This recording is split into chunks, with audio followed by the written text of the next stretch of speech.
Hello minister. ನೇರವಾಗಿ ಸಚಿವರೊಂದಿಗೆ ಮಾತನಾಡಿ ನಿಮ್ಮ ಹಲವು ದಿನಗಳ ಸಮಸ್ಯೆಗೆ ನೀವು ಪರಿಹಾರವನ್ನ ಪಡೆದುಕೊಳ್ಳಬಹುದು. ಈಗ ಬಳ್ಳಾರಿಯಿಂದ ರಘುರಾಮ್ ಕರೆ ಮಾಡಿದ್ದಾರೆ. ರಘುರಾಮ್, ನಿಮ್ಮ ಸಮಸ್ಯೆ ಏನಿದೆ? ಸಚಿವರಿದ್ದಾರೆ, ನೇರವಾಗಿ ಮಾತಾಡಿ. ಸರ್, ನಮ್ಮ ತಂದೆ ತೀರ್ಕೊಂಡು ಹಲೋ ಹೇಳಿ ರಘುರಾಮ್. ಸರ್, ನಮ್ಮ ತಂದೆ ತೀರ್ಕೊಂಡು 4 ವರ್ಷ ಆಗಿದೆ ಸರ್.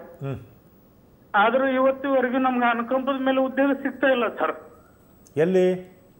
ಬಳ್ಳಾರಿ ವಿಭಾಗದಲ್ಲಿ ತೀರ್ಕೊಂಡಿದ್ರು ಸರ್. ಹೊಸಪೇಟೆ ವಿಭಾಗಕ್ಕೆ ನಮ್ ದಾಖಲಾತಿ ಇದೆ ಸರ್. ಅವ್ರು ಕೇಳಿದ್ರೆ ನೀವು ಮೆಕ್ಯಾನಿಕಲ್ ನಂದು ಐಟಿ ಆಗಿದೆ ಸರ್. ಅವ್ರು ಕೇಳಿದ್ರೆ ನೀವು ಹೈಟ್ ಕಡಿಮೆ ಇದೀರಾ ಅಂತಂದೇಳಿ ರಿಜೆಕ್ಟ್ ಮಾಡ್ತಾ ಇದಾರೆ. ನಮಗಿನ ಹೈಟ್ ಕಡಿಮೆ ಇರೋಂಥವ್ರನ್ನ ನೇರ ನೇಮಕಾತಿಯಲ್ಲಿ ಅಪಾಯಿಂಟ್ ಮಾಡಿದ್ದಾರೆ ಸರ್ ಸುಮಾರು ಜನನ್ನ. ಅನುಕಂಪದ ಆಧಾರದ ಮೇಲೆ ಎಲ್ಲಾದ್ರೂ ಈ ತರ ರೆಸ್ಟ್ರಿಕ್ಷನ್ಸ್ ಇದೆಯಾ ಸರ್? ನನಗೆ ಯಾಕೆ ಅನುಕಂಪ, ನಮ್ಮ ತಾಯಿ ವಯಸ್ಸಾದ ತಾಯಿ ಇದಾರೆ, ಅವ್ರ ಆರೋಗ್ಯ ನಾನು ನೋಡ್ಬೇಕಲ್ಲ ಸರ್. ಈಗ ಇದು ಸಮಸ್ಯೆ ಏನಂದರೆ ಅನುಕಂಪದ ಆಧಾರದ ಮೇಲೆ ನಮ್ಮಲ್ಲಿ ನೌಕರಲ್ಲಿದ್ದಂಥ ಯಾರಾದರೂ ವ್ಯಕ್ತಿಗಳು ಸರ್ವೀಸಲ್ಲಿ ಸತ್ತಂಥ ಸಂದರ್ಭದಲ್ಲಿ ಅವ್ರ ಮಕ್ಕಳಿಗೆ ಕೆಲಸ ಕೊಡ್ತೀವಿ. ಅದರಲ್ಲಿ ಡ್ರೈವರ್ಸು, ಕಂಡಕ್ಟರ್ಸು, ಮೆಕ್ಯಾನಿಕ್ಸ್ಗೆ ಬೇಗನೆ ಸಿಗುತ್ತೆ. ಯಾಕೆಂದರೆ ಪ್ರತಿ ವರ್ಷ ನಾವು ಕನಿಷ್ಠ 4 ಕಾರ್ಪೊರೇಷನಿಂದ ಒಂದು 5-6 ಸಾವಿರ ಜನಕ್ಕಿಂತಲೂ ಹೆಚ್ಚು ಜನ ನಾವು ರಿಕ್ರೂಟ್ಮೆಂಟ್ ಮಾಡ್ತಾ ಇರ್ತೀವಿ. ಅದರಲ್ಲಿ 100ಕ್ಕೆ 99 ಭಾಗ ಇರಪ್ಪ, ಒಂದು ನಿಮಿಷ 100ಕ್ಕೆ 99 ಭಾಗ ಡ್ರೈವರ್ಸು, ಮೆಕ್ಯಾನಿಕ್ಸು, ಕಂಡಕ್ಟರ್ಸು. 1% ಬೇರೆಯವರು ಇರ್ತಾರೆ ಅಷ್ಟೇ. ಇವ್ರದ್ದು ಆಗಬೇಕಾಗಿತ್ತು. ಇವ್ರದ್ದು ಏನಾಗಿದ್ದಾರೆ, ಹೈಟ್ ಕಡಿಮೆ ಇದೆ ಅಂತ ರಿಜೆಕ್ಟ್ ಮಾಡಿದ್ದಾರೆ. ಇದು ಅನುಕಂಪದ ಆಧಾರದ ಮೇಲೆ ಹೈಟು ಕಡಿಮೆ ಮಾಡಬೇಕಾಗಿದ್ರೆ ಅದು ನಮ್ಮ ಬೋರ್ಡಲ್ಲಿ ಇಟ್ಟು ತೀರ್ಮಾನ ಮಾಡಬೇಕಾಗುತ್ತೆ. ನಾನು ಇದನ್ನು ಮಾತಾಡ್ತೀನಿ ಸರ್. ನಾನು 3 ವರ್ಷದಿಂದ ಸತತ ಪ್ರಯತ್ನ. ಹೌದಪ್ಪ, ಹೈಟ್ ಕಡಿಮೆ ಇದೆ ನೀನೇ ಹೇಳ್ತಾ ಇದೆಯಲ್ಲ, ನಿನ್ನ ಪ್ರಶ್ನೆಯಲ್ಲೇ ಉತ್ತರ ಇದೆ. ಅವ್ರೇನು ಹೇಳ್ತಿದ್ದಾರೆ, ನನಗಿಂತ ಹೈಟ್ ಕಮ್ಮಿ ಇರೋರು ನೇರ ನೇಮಕಾತಿ ಆಗಿದ್ದಾರೆ. ನೇರ ನೇಮಕಾತಿ ಆಗಿದ್ದಾರೆ ಸರ್. ನಾನು ಅನುಕಂಪದ ಆಧಾರ ಮೇಲೆ ನಾನು ಅವ್ರಕ್ಕಿಂತ ಇನ್ನ 5 ಫೀಟ್ ಇದ್ದೀನಿ ಸರ್. ನಾನು ಯಾಕೆ ನೇಮಕಾತಿ ಆಗ್ತಾ ಇಲ್ಲ ಸರ್? ಇಲ್ಲ, ಆ ರೀತಿ ಹೈಟು ರಿಸ್ಟ್ರಿಕ್ಷನ್ ಇದ್ದಾಗ ಕಡಿಮೆ ಇದ್ದಂಥವ್ರನ್ನ ತೊಗೊಳಕ್ಕಾಗೋದಿಲ್ಲ. ಕಡಿಮೆ ಇದ್ದಂಥವ್ರನ್ನ ತೊಗೊಂಡ್ರೆ ಏನಾಗುತ್ತೆ, ಯಾರು ತೊಗೊಂಡ್ರು ಅವ್ರ ಮೇಲೆ ಆ್ಯಕ್ಷನ್ ತೊಗೊಳ್ತಾರೆ. ಅದರಿಂದ ಆ ಥರ ಸಾಧ್ಯತೆ ಇಲ್ಲ. ಇದೊಂದು ಅನುಕಂಪದ ಆಧಾರದ ಮೇಲೆ ಇದನ್ನು ನೋಡೋಣ. ನಾನು MD ಅವ್ರ ಹತ್ರ ಮಾತಾಡಿ ಇದಕ್ಕೇನಾದರೂ ಬೋರ್ಡಲ್ಲೋ ಅಥವಾ ಏನಾದರೂ ಅಮೆಂಡ್ಮೆಂಟ್ ಏನಾದರೂ ಆಗಬೇಕಾ ಅದು ತಿಳ್ಕೊಂಡು, ಇದು ಎಲ್ಲಿ ಬೋರ್ಡಲ್ಲಿ ಇದಾಗಬೇಕು, ಕ್ಯಾಬಿನೆಟ್ಗೆ ಹೋಗ್ಬೇಕಲ್ಲ, ಇದೇ ಆಗಬೇಕು. ಎಷ್ಟಿರ್ಬೇಕು ಹೈಟು ಮೆಕ್ಯಾನಿಕ್ಸ್ಗೆ? 6.2 ಸರ್. 5.7 ಮೆಕ್ಯಾನಿಕ್. 5.7 ಇರಬೇಕು. ಅವರು 5 ಫೀಟ್ ಇದ್ದೀನಿ ಅಂತ ಹೇಳಿ. ಅದೇ ಏನೋ ಸಮಸ್ಯೆ ಇರಬೇಕು, ನೋಡೋಣ ಮಾತು. ಇಲ್ಲಾಂದರೆ ಅದಿಲ್ಲ ಅಂದರೆ ಇವನ್ ಕಂಡಕ್ಟರ್ಸು ಬೇಕಾದ್ರೆ ಹೋಗ್ಬೋದು. ಅದೇನು 3 ತಿಂಗಳದು ಒಂದು ಟ್ರೈನಿಂಗ್ ತೊಗೊಂಡ್ಬಿಟ್ರೆ ಡೈರೆಕ್ಟ್ ಕಂಡಕ್ಟರು ಹುದ್ದೆಗೂ ಹೋಗ್ಬೋದು. ಡ್ರೈವರ್ಗೂ ಹೈಟ್ ಇರಬೇಕು ಅಲ್ವಾ? ಡ್ರೈವರ್ಗೂ ಹೈಟ್ ಇರಬೇಕಾಗುತ್ತೆ, ಮೆಕ್ಯಾನಿಕ್ಗೂ ಇರಬೇಕಾಗುತ್ತೆ. ಅದು ಎಲ್ಲ ಡೀಟೇಲ್ಸ್ ಎಲ್ಲ ತಗೊಳಕ್ಕೆ ಹೇಳಿ. ಎಸ್ ಆ ಡೀಟೇಲ್ಸನ್ನು ನಾವು ನಿಮಗೆ ನೀಡ್ತೀವಿ ಸರ್. ಡೀಟೇಲ್ಸ್ ನೋಡಿದ ನಂತರ ಈ ಕುರಿತಾಗಿ ನಾನು ಕ್ರಮ ತೆಗೆದುಕೊಳ್ತೀನಿ ಅಂತ ಹೇಳ್ತಿದ್ದಾರೆ. ಈಗ ಸತೀಶ್ ಚನ್ನಪಟ್ಟಣದಿಂದ ಕರೆ ಮಾಡಿದ್ದಾರೆ. ಸತೀಶ್, ನಿಮ್ಮ ಸಮಸ್ಯೆ ಏನಿದೆ? ಸಚಿವರಿದ್ದಾರೆ, ನೇರವಾಗಿ ಮಾತಾಡಿ. ಸರ್, ನಮಸ್ತೆ ಸರ್. ನಮಸ್ಕಾರ, ಹೇಳಿ ಸತೀಶ್. ಸರ್, ನಾನು BMTC ನಲ್ಲಿ ಡ್ರೈವರ್ ಆಗಿದ್ದೇನೆ ಸರ್. ಡಿಪೋ 36 ನಲ್ಲಿ. ಡಿಪೋ 36 ನಲ್ಲಿ DC ಬಂದು ಬಸವರಾಜ್ ಅಂತ ಸರ್. ನನಗೆ ಬಂದು ಆರೋಗ್ಯ ಸರಿ ಇರಲಿಲ್ಲ, ಹುಷಾರಿಲ್ಲ ಅಂತ ಹೇಳ್ಬಿಟ್ಟು ನಾನು ಫಸ್ಟ್ ಅಲ್ಲಿ ಇನ್ಸ್ಪೆಕ್ಟರ್ಗೆ ಲೀವ್ ಲೆಟರ್ ಕೊಟ್ಟಿದ್ದೆ. ಆ ಲೀವ್ ಲೆಟರ್ನ ಅವರು ತಗೊಳ್ದ್ರೆ ಮತ್ತೆ ಲೀವ್ ಲೆಟರ್ ಕೊಟ್ಟೇ ಇಲ್ಲ ಅಂತ ಹೇಳಿದ್ರು. ಮತ್ತೆ DC ಹತ್ರ ಕಾಂಟ್ಯಾಕ್ಟ್ ಮಾಡಿದ್ಕೆ ನನಗೆ ಈನಾಗಿ ಬೈದ್ರು. ಏನಕ್ಕೆ ಬರ್ತೀರಾ ಹಾಗೆ ಹೀಗೆ ಮಗನೇ ಹಾಗೆ ಹೀಗೆ ಅಂತ ಎಲ್ಲ ಬೈದ್ರು. ಈಗ ಡ್ಯೂಟಿನೇ ಕೊಟ್ಟಿಲ್ಲ. ನಂಗೆ ಎಲ್ಲಾರು ಇದು ಇರ್ಬೇಕಾದ್ರೆ ಚೇಂಬರ್ ಅಲ್ಲಿ ಎಲ್ಲ ಎದುರುಗಡೆ ಕೆಟ್ಟದಾಗೆ ಎಲ್ಲ ಅಸಭ್ಯ ವರ್ತನೆಯಿಂದ ಮಾತಾಡ್ತಾರೆ ಸರ್. ಡ್ಯೂಟಿ ಕೊಡ್ಲಿಲ್ಲ, ಅದೇ ಬೇಜಾರಾಗಿ ನಾವು ಡ್ಯೂಟಿಗೆ ಹೋಗಿಲ್ಲ. 2 ತಿಂಗಳಾಯ್ತು ಸರ್. ಡ್ಯೂಟಿಗೆ ಹೋಗಿಲ್ಲ ಅಂದ್ರೆ ಡಿಸ್ಮಿಸ್ ಮಾಡ್ಬಿಡ್ತಾರೆ. ಏನಪ್ಪ, ಡ್ಯೂಟಿಗೆ ಹೋಗಿಲ್ಲ ಅಂದ್ರೆ ಭಾಳ ದಿನ ಡಿಸ್ಮಿಸ್ ಮಾಡ್ಬಿಡ್ತಾರೆ, ಕೆಲಸಕ್ಕೆ ಬರ್ತಿಲ್ಲ ಅಂತ. ನೀನು ಒಂದು ಕೆಲಸ ಮಾಡಪ್ಪ, ನಾಳೆ ನಾನು ಬಂದು ಮೀಟ್ ಮಾಡು. ನಾನು ಸಂಬಂಧಪಟ್ಟವ್ರ ಹತ್ರ ಮಾತಾಡ್ತೀನಿ. ನಾನು ಮಾತಾಡ್ತೀನಿ, ನಾನು ಬಂದು ಮೀಟ್ ಮಾಡಪ್ಪ. ಸಚಿವರನ್ನ ಬಂದು ಮೀಟ್ ಮಾಡಿ ನಾನು ಸಂಬಂಧಪಟ್ಟವರ ಹತ್ರ ಮಾತಾಡ್ತೀನಿ ಅಂತ ಸಚಿವರು ಹೇಳ್ತಾ ಇದ್ದಾರೆ. ಸರ್, ಈ ರೀತಿ ಅಸಭ್ಯ ಪದಗಳ ಬಳಕೆ ಆಗಲಿ ಅಥವಾ ತನ್ನ ಕೆಳಗಡೆ ಸಬಾರ್ಡಿನೇಟ್ಸ್ ಏನಿದ್ದಾರೆ ಅವ್ರ ಬಗ್ಗೆ ಹೋಗೋ ಬಾ ಅಂತ ಮಾತನಾಡೋದಾಗ್ಲಿ, ಇಂತಹ ಕಿರುಕುಳಗಳ ಬಗ್ಗೆ ಬಹಳಷ್ಟು ಕೇಳ್ತೀವಿ ಸರ್. ಅಂದರೆ ಅವರು ಕೇಳಿದ ಆರೋಗ್ಯದ ರಜೆ ಸಿಗದೆ ಇರುವಂಥದ್ದು, ಅನಾರೋಗ್ಯದ ರಜೆಗಳು ಸಿಗದೆ ಇರುವಂಥದ್ದು, ಅಂದರೆ ದರ್ಪ ಸರ್ವಾಧಿಕಾರಿ ಧೋರಣೆಗಳನ್ನು ಮೇಲಾಧಿಕಾರಿಗಳು ತೋರ್ತಾರೆ ಅನ್ನೋದು. ಏನಾಗುತ್ತೆ, ಇದು ನಾವು ಎರಡೂ ಕಡೆ ತಗೋಬೇಕು. ಅವ್ರನ್ನೂ ಕೇಳಿದಾಗ ಏನಾಗುತ್ತೆ, ಯಾವ್ದು ನಿಜ ಯಾವ್ದು ಸರಿ ಇಲ್ಲ ಅಂತ ಗೊತ್ತಾಗುತ್ತೆ. ಅವ್ರನ್ನೂ ಕೇಳಬೇಕು ಯಾಕೆ ಈ ರೀತಿ ಆಗ್ತಾ ಇದೆ ಅಂದಾಗ ಆವಾಗ ನಮಗೆ ಸರಿಯಾದ ಒಂದು ಮಾಹಿತಿ ಸಿಗುತ್ತೆ. ಒಂದೇ ಕಡೆ ತೊಗೊಂಡ್ರೆ ಏನಾಗುತ್ತೆ, ನಮ್ಮೂರು ಮೂಗ್ ನೇರವಾಗಿ ನಾವು ಮಾತಾಡ್ದಂಗಿರುತ್ತೆ. ಆಮೇಲೆ ಅವ್ರನ್ನೂ ಕೇಳಿದಾಗ ಇವ್ರದ್ದೇನೋ ತಪ್ಪುಗಳಿದ್ರೆ ಅದನ್ನು ಹೇಳ್ತಾರೆ. ಆವಾಗ ಆದರೂ ಇರುತ್ತೆ, ನಾನೇನು ಇಲ್ಲ ಅಂತ ಹೇಳೋದಿಲ್ಲ. ನಮ್ಮ ಅಧಿಕಾರಿಗಳು ಕೆಲವರು ಆ ರೀತಿ ದರ್ಪ ಅಂದರೆ ಒಳ್ಳೆಯವರು ಇದ್ದಾರೆ, ಕೆಲವರು ಸ್ವಲ್ಪ ದರ್ಪ ತೋರೋರು ಇರ್ತಾರೆ. ಅದೇ ಅದೇ ಅದೇ ಸರ್, ಅದು ಹೆಂಗೆ ನಿಯಂತ್ರಣ ಮಾಡೋದು ಅಂತ ಕೆಲವರು ಬಹಳ ಹತ್ಕೊಂಡೆಲ್ಲ ಹೇಳ್ತಾ ಇರ್ತಾರೆ. ಹಲವಾರು ಸಲ ಪ್ರತಿಭಟನೆ ಆಗಿರೋದನ್ನು ನೀವು ನೋಡಿದಿರ ಸಣ್ಣ ಸಣ್ಣ ಮಟ್ಟಕ್ಕೆ. ಅಲ್ಲಿ ಈ ಪ್ರತಿಭಟನೆಗಳಾಗೋದು ಒಂದು, ಇನ್ನೂ ಅದರಲ್ಲಿ ಈಗ ನಿಮ್ಮ ಮುಂದೆ ಒಂದು ಉದಾಹರಣೆ ಕೊಡ್ತೀನಿ. ಅದರಿಂದ ಯಾರು ಬೇಕೋ ದೂರ ಬೇಕು ಅಂತಲ್ಲ, ಇಲ್ಲಿ ಯಲಂಕ ಹತ್ರ ಒಂದು 2 ವರ್ಷಕ್ಕೆ ಮುಂಚೆ ಒಂದು ಸ್ಟ್ರೈಕ್ ಮಾಡಿದ್ರು. ಎಲ್ಲ ಅಲ್ಲಿ ಎಂಪ್ಲಾಯೀಸ್ ಎಲ್ಲ ಅವನಿಗೆ ಸಪೋರ್ಟ್ ಮಾಡಿದ್ರು. ಏನಪ್ಪ ಅಂತ ಏನು ಕೇಳಿದ್ರೆ, ನಾವು ಟಿ ಸಿ ಹೋಗಿ 34 ಟಿಕೆಟ್ ಕೊಟ್ಟಿರಲಿಲ್ಲ. ಎಷ್ಟು? 34. ಹಾಂ, ಅವ್ನು ಚಾರ್ಜ್ ಶೀಟ್ ಕೊಡೋಕೆ ಹೋದರೆ ಗಲಾಟೆ ಮಾಡಿಕೊಂಡು ಅವನ ಮೇಲೆ ಎಲ್ಲರೂ ಅವನಿಗೆ ಸಪೋರ್ಟ್ ಮಾಡಿದ್ರು. 34 ಟಿಕೆಟ್ ಕೊಡದೇ ಇದ್ದು ಅವನ ಮೇಲೆ ಆ್ಯಕ್ಷನ್ ತೊಗೊಳಕ್ಕೆ ಹೋದರೆ ಅದು ಕಿರುಕುಳ ಅಂದರೆ ಹೇಗೆ? ಕೆಲವೊಂದ್ಸಲ ಸರ್ ಪ್ರಯತ್ನನೂ ಮಾಡ್ಕೊಂಡ್ಬಿಡ್ತಾರೆ. ಕಿರುಕುಳ ನಮಗೆ ತಡೆಯಕ್ಕೆ ಆಗ್ತಾ ಇಲ್ಲ. ಇರುತ್ತೆ, ಅದನ್ನು ಇರುತ್ತೆ, ನಾನು ಇಲ್ಲ ಅಂತಲ್ಲ. ಕಿರುಕುಳ ಅನ್ನೋದು ಇದನ್ನು ಹೇಳ್ತಾರೆ. ನಾನು ಅದಕ್ಕೆ ಹೇಳಿದ್ದು, ಎರಡೂ ಕಡೆ ಕೇಳ್ಕೊಂಡಾಗ ಮಾತ್ರ ನಮ್ಗೆ ಸರಿಯಾದ ಮಾಹಿತಿ ಸಿಗುತ್ತೆ ಅಂತ. ನಿಜವಾದ ಕಿರುಕುಳನೂ ಇರುತ್ತೆ, ಅಥವಾ ಈ ಥರದ್ದನ್ನು ಕಿರುಕುಳ ಅಂತಲೂ ಹೇಳ್ತಾರೆ. ಆದ್ದರಿಂದ ನಾವು ಎರಡೂ ಕಡೆ ತೊಗೊಂಡಾಗ ಮಾತ್ರ ಗೊತ್ತಾಗುತ್ತೆ.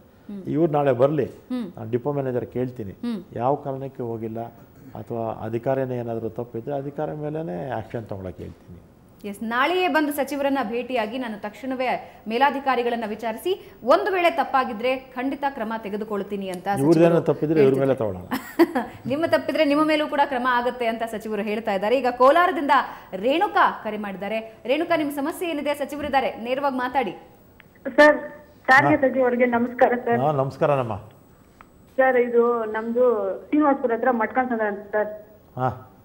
ಸರ್, ಬಸ್ಸಸ್ ಬೆಳಗ್ಗೆ 7:15 ಐತೆ ಸರ್. ಮತ್ತೆ ಹೋಗ್ಬೇಕಾದ್ರೆ ಬಸ್ಸಸ್ ಇಲ್ಲ ಸರ್. ಮಧ್ಯಾಹ್ನ ಅಷ್ಟು ಬೇಕು. ಏನಾದ್ರು ಪ್ರಾಬ್ಲಮ್ ಬಂದ್ರು ಬರಕ್ಕೂ ಆಗಲ್ಲ ಸರ್. ಪ್ರೈವೇಟ್ ಬಸ್ಗಳಿದೆಯಾ ನಮ್ಮಲ್ಲಿ? ಸರ್ ಇಲ್ಲ ಸರ್, ಪ್ರೈವೇಟ್ ಬಸ್ಸು ಇಲ್ಲ ಸರ್. ಇಲ್ವೇ ಇಲ್ವಾ ಪ್ರೈವೇಟ್? ಇಲ್ಲ ಸರ್. ಹೌದಾ? ಸರ್, ಆ ಊರೆಲ್ಲ ಕೊಡ ಮಧ್ಯ ಸಾಯಂಕಾಲ 5:15 ಐತೆ ಸರ್, ಅಷ್ಟೇ ಸರ್. ಬೆಳಿಗ್ಗೆ ಒಂದು ಟ್ರಿಪ್ಪು, ಸಾಯಂಕಾಲ ಒಂದು ಟ್ರಿಪ್ಪು. ಹ್ಞೂ ಸರ್, ಅಷ್ಟೇ ಸರ್. ಟ್ರಿಪ್ ಇರೋದು. ಮತ್ತೆ ರಾತ್ರಿ 9 ಗಂಟೆಗೆ ಬರುತ್ತೆ ಸರ್. ಅದೇನಾಗುತ್ತಮ್ಮ, ಈ ಕೆಲವು ರೂಟ್ಸಲ್ಲಿ ನಮಗೆ ಪ್ರಾಫಿಟ್ ಅಂದರೆ ನಷ್ಟ ಆಗುತ್ತೆ. ಅಂಥ ಕಡೆ ಏನು ಮಾಡ್ತೀವಿ, ಬೆಳಿಗ್ಗೆ ಸಾಯಂಕಾಲ ಶಾಲಾ ಮಕ್ಕಳು ಹೋಗಿ ಬರೋದಕ್ಕೆ ಮತ್ತು ಜನ ಹೋಗಿ ಬರೋದಕ್ಕೆ ಶೆಡ್ಯೂಲ್ ಸ್ವಲ್ಪ ಕಡಿಮೆ ಇರುತ್ತೆ. ಸಂಜೆ ಡಿಗ್ರಿ ಕಾಲೇಜ್ ಮಧ್ಯಾಹ್ನದ ವಿದ್ಯಾರ್ಥಿಗಳು ಬರೋದಕ್ಕೂ ಆಗಲ್ಲ ಅಂತ. ಬೇಡ, ಮಾಡೋಣ ಬಿಡಿ. ಸ್ಪೆಸಿಫಿಕ್ ಆಗಿ ಅದು ರೂಟ್ ಡೀಟೇಲ್ಸ್ ಎಲ್ಲ ಕೊಟ್ಟರೆ ನಾನು ಮಾತಾಡಿ ಮಾಡಿಸ್ತೀನಿ. ಎಸ್ ರೇಣುಕಾ, ನಿಮ್ಮ ಡೀಟೇಲ್ಸ್ ಏನಿದೆ ಅಂದರೆ ಯಾವ ಊರು ಅನ್ನೋದ್ರ ಬಗ್ಗೆ ಸ್ಪಷ್ಟವಾದಂತಹ ಮಾಹಿತಿಯನ್ನು ಕೊಟ್ಟರೆ ಕ್ರಮ ತೆಗೆದುಕೊಳ್ತೀವಿ, ಅಲ್ಲಿ ಬಸ್ ವ್ಯವಸ್ಥೆಯನ್ನು ಕಲ್ಪಿಸ್ತೀವಿ ಅಂತ ಸಚಿವರು ಹೇಳ್ತಿದ್ದಾರೆ. ಈಗ ವೀರೇಶ್ ಬೆಂಗಳೂರಿಂದ ಕರೆ ಮಾಡಿದ್ದಾರೆ. ವೀರೇಶ್, ಸಮಸ್ಯೆ ಏನಿದೆ? ಸಚಿವರಿದ್ದಾರೆ, ಮಾತಾಡಿ. ನಮಸ್ಕಾರ ಸರ್. ನಮಸ್ಕಾರ, ಹೇಳಿ ವೀರೇ. ಸರ್, ನನ್ನ ಹೆಸರು, ನಾನು ಬೆಂಗಳೂರಿರೋದು. ನನ್ನ ಊರು ರಾಯಚೂರು ಡಿಸ್ಟಿಕ್, ದೇವದುರ್ಗ ತಾಲೂಕು ಅಂತ. ಸರ್, ಅಲ್ಲಿ ಟಾಯ್ಲೆಟ್ಸ್ ಅಲ್ಲಿ ನೀಟ್ ಇಲ್ಲ. ಫಸ್ಟ್ ಆಫ್ ಆಲ್ ಲೇಡೀಸ್ ಹೋಗಕ್ಕೆ ಆಗ್ತಾ ಇಲ್ಲ. ಅಲ್ಲಿ ಡೋರ್ ಇಲ್ಲ, ಡೋರ್ ಇರಲ್ಲ. ಮಳೆ ಬಂದ್ರೆ ನೀರು ಬರ್ತದೆ, ಅದರಿಂದ ದಾಟಿ ಹೋಗಕ್ಕಾಗಲ್ಲ. ತುಂಬಾ ಪ್ರಾಬ್ಲಮ್ ಸರ್. ಬಸ್ ಸ್ಟ್ಯಾಂಡ್ ಒಳಗೆ ನೀರು ಬರ್ತಿದೆ ಸರ್. ನೀರು ಬಂದ್ರೆ ಯಾವ bus stand sir? Devadurga sir, Devadurga taluk. Devadurga taluk sir, Devadurga ತಾಲೂಕೆ, ರಾಯಚೂರು ಡಿಸ್ಟಿಕ್. ದೇವದುರ್ಗ ತಾಲೂಕಲ್ಲೇ, ತಾಲೂಕು ಬಸ್ ಸ್ಟ್ಯಾಂಡ್ ಅಲ್ಲೇ ನೀರು ಬರ್ತಿದೆ. ಕೊಳಚೆ ನೀರು ಬಸ್ ಸ್ಟ್ಯಾಂಡ್ ಒಳಗೆ. ಮತ್ತೆ ಟಾಯ್ಲೆಟ್ ಕ್ಲೀನ್ ಇಲ್ಲ, ಡೋರ್ಗಳಿಲ್ಲ ಟಾಯ್ಲೆಟ್ಗೆ. ಸ್ತ್ರೀಯರ ಹೋಗಕ್ಕೆ ತುಂಬಾ ಹೋಗೋದು ಅಲ್ಲಿ. ನೀವು ಯಾರಿಗಾನ ಕಂಪ್ಲೇಂಟ್ ಮಾಡಿದ್ರ ಅಲ್ಲಿ ಸರ್? ಯಾರಿಗಾನ ಕಂಪ್ಲೇಂಟ್ ಮಾಡಿದ್ರ? ಇಲ್ಲ ಸರ್, ಕಂಪ್ಲೇಂಟ್ ಮಾಡಿಸಂತೆ ಅವ್ರು ಅಷ್ಟೇ ಸರ್. ಅವರೇ ಹೊರಗಡೆ ಎಲ್ಲ ಮಾಡ್ತಾರೆ ಸರ್, ಟಾಯ್ಲೆಟೇ ಮಾಡ್ತಾರ. ಡ್ರೈವರು, ಕಂಡಕ್ಟರ್ ಇದೆಲ್ಲ.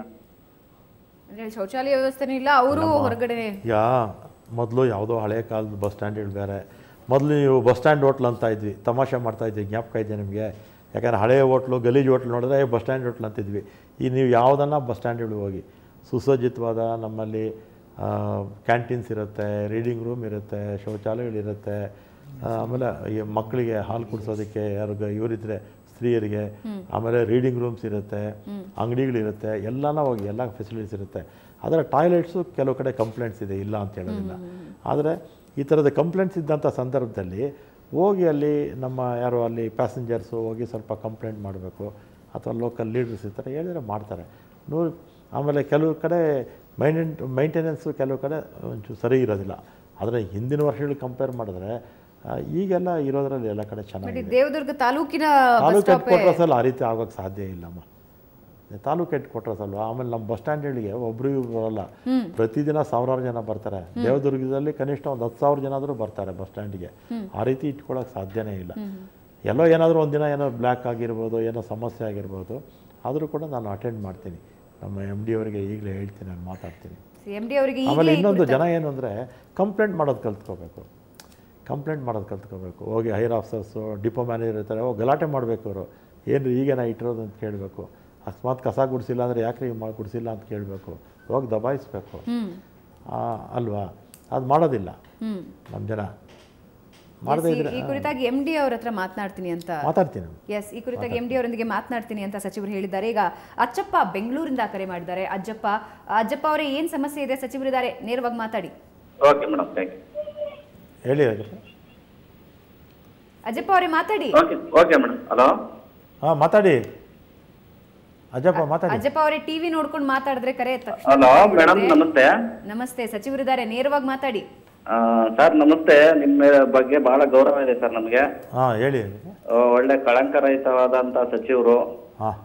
ಆದ್ರೆ ಡಿಪೋ 20ರಲ್ಲಿ ಬನಶಂಕರಿ ಸರ್, ದಿನಾಂಕ 7/6/2017ನೇ ತಾರೀಕು ರಾಮನಾಯ್ಕ್ ಅಂತ ಒಬ್ರ ಮೇಲೆ ಇವತ್ತ ನಮ್ಮ ಸಾರಿಗೆ ಭದ್ರತಾ ಮತ್ತು ಜಾಗೃತದವರು ಒಂದು ಕೇಸ್ ದಾಖಲೆ ಮಾಡಿದ್ದಾರೆ. 3,800 ಹಣ ಅವರು ಇನ್ನೊಬ್ರ ಹತ್ರ ಕಲೆಕ್ಟ್ ಮಾಡ್ತಾ ಇದ್ರು ಡೈಲಿ. ಅವ್ರ ಮೇಲೆ ಸಾಕಷ್ಟು ಪುರಾವೆಗಳನ್ನ ನಾವು ಸಾಕ್ಷಿ ಸಮೇತ ಸಂಸ್ಥೆ ಕೊಟ್ಟಿದೀವಿ ಆಲ್ರೆಡಿ. ಯಾರ ಮೇಲೆ? ರಾಮನಾಯ್ಕ ಅವ್ರ ಮೇಲೆ. ಅದು ಅವರು ಕೋಟಿಗಟ್ಟಲೆ ಹಣ ಮಾಡಿದ್ದಾರೆ ಸರ್. ಸಾರಿಗೆ ಸಂಸ್ಥೆಯ ನೌಕರರ ಹತ್ರ ಸಾಕಷ್ಟು. ಏನಾಗಿದ್ದಾರೆ ಅವರು?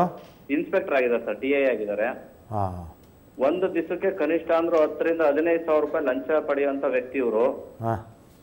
ಇವ್ರ ಬಗ್ಗೆ ಇವತ್ತಿನವರೆಗೂ ಒಂದು ಆಕ್ಷನ್ ಇಲ್ಲ. ನಾವು SND ಅವರಿಗೂ ನಾವು ಲೆಟರ್ ಕೊಟ್ಟಿದೀವಿ, MD ಅವರಿಗೂ ಲೆಟರ್ ಕೊಟ್ಟಿದೀವಿ ಸರ್, CTM ಅವರಿಗೂ ಲೆಟರ್ ಕೊಟ್ಟಿದೀವಿ. ಒಂದು ಕೆಲಸ ಮಾಡಿ, ನನಗೆ ನೇರವಾಗಿ ಒಂದು ಲೆಟರ್ ಕೊಡಿ, ಹೇಳ್ತೀನಿ. ಆಮೇಲೆ ಇನ್ನೊಂದು ಸರ್, NINC ಇರೋದನ್ನ ದಯವಿಟ್ಟು ಇದನ್ನ ಕ್ಯಾನ್ಸಲ್ ಮಾಡ್ಲೇಬೇಕು ಸರ್. ಯಾಕೆಂದ್ರೆ ಸಾವಿರಾರು ಕಾರ್ಮಿಕರು ಇವತ್ತು ಸರ್ವನಾಶವಾಗಿ ಅದು NINC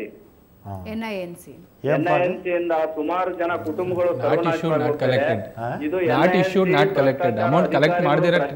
ಮಾಡಬೇಕು ಅನ್ನೋ ಉದ್ದೇಶದಿಂದ ನೀಡ್ತಾವ್ರೆ. ಆದ್ರೆ NINC ಅವಶ್ಯಕತೆ ಇಲ್ಲ. ವ್ಯವಸ್ಥೆಯನ್ನ ನಡೆಸಬೇಕು ಅಂದ್ರೆ NINC ನ ಕಂಪ್ಲೀಟ್ ಆಗಿ ರದ್ದುಗೊಳಿಸಬೇಕು. ಭ್ರಷ್ಟಾಚಾರ ಮುಕ್ತ ಆಡಳಿತವನ್ನ ನಡೆಸೋದಕ್ಕೆ ಅನುವು ಮಾಡಿಕೊಡ್ಬೇಕು ಅಂತ ಪ್ರಾರ್ಥಿಸ್ಕೊಳ್ತೀವಿ. ಅಚ್ಚಪ್ಪ ಅವರೇ, ಮೊದಲ ಸಮಸ್ಯೆ ಏನ್ ತಿಳಿಸಿದೀರಾ, ಲಂಚ ಪಡಿತಾ ಇದ್ದಾರೆ ಅನ್ನೋದ್ರ ಬಗ್ಗೆ ಮೊದಲಿಗೆ ಸಚಿವರು ಅದರ ಬಗ್ಗೆ ಉತ್ತರಿಸ್ತಾರೆ. ಅದಾದ ನಂತರ NINC ಕುರಿತಾಗಿ ಉತ್ತರಿಸ್ತಾರೆ. ಇವರು ನಮ್ಮ ವಿಜಿಲೆನ್ಸ್ ಇವರಿಗೆ ಕಂಪ್ಲೇಂಟ್ ಕೊಟ್ಟಿದ್ದೀನಿ ಅಂತ ಹೇಳ್ತಾರೆ. ಅದನ್ನು ನಾನು ತಗೊಂಡು ಡೀಟೇಲ್ ಆಗಿ ನೋಡ್ತೀನಿ. ಎರಡನೇದಾಗಿ ನಾಟ್ ಇಶ್ಯೂಡ್ ನಾಟ್ ಕಲೆಕ್ಟೆಡ್ ಅಲ್ಲ, ಟಿಕೆಟ್ ಕೊಡದೇ ಇದ್ದರೆ ಹಣ ಕೂಡ ಅದೇನಾಗುತ್ತೆ ಅದನ್ನು ಕ್ಯಾನ್ಸಲ್ ಮಾಡಿ ಅಂತ ಹೇಳ್ತಾರೆ. ಅದನ್ನು ಕ್ಯಾನ್ಸಲ್ ಮಾಡಿದ್ರೆ ಏನಾಗುತ್ತೆ, ಎಲ್ಲರೂ ತಪ್ಪಿಸ್ಕೊಂಡ್ಬಿಡ್ತಾರೆ. ಆಮೇಲೆ ನಾವು ಕಂಟ್ರೋಲೇ ಇರೋದಿಲ್ಲ ಅಲ್ವಾ. ಟಿಕೆಟ್ ಇಶ್ಯೂ ಮಾಡದೇ ಇದ್ದರೆ, ಇಲ್ಲ ಅವ್ರ ಹತ್ರ ಆದರೂ ನಾವು ತಗೋಬೇಕು, ಯಾರ ಹತ್ರ ಟಿಕೆಟ್ ತಗೊಳ್ದೇ ಇರೋರ ಹತ್ರ, ಇಲ್ಲಾಂದರೆ ಇವ್ರ ಮೇಲಾದರೂ ಆಕ್ಷನ್ ತಗೋಬೇಕು.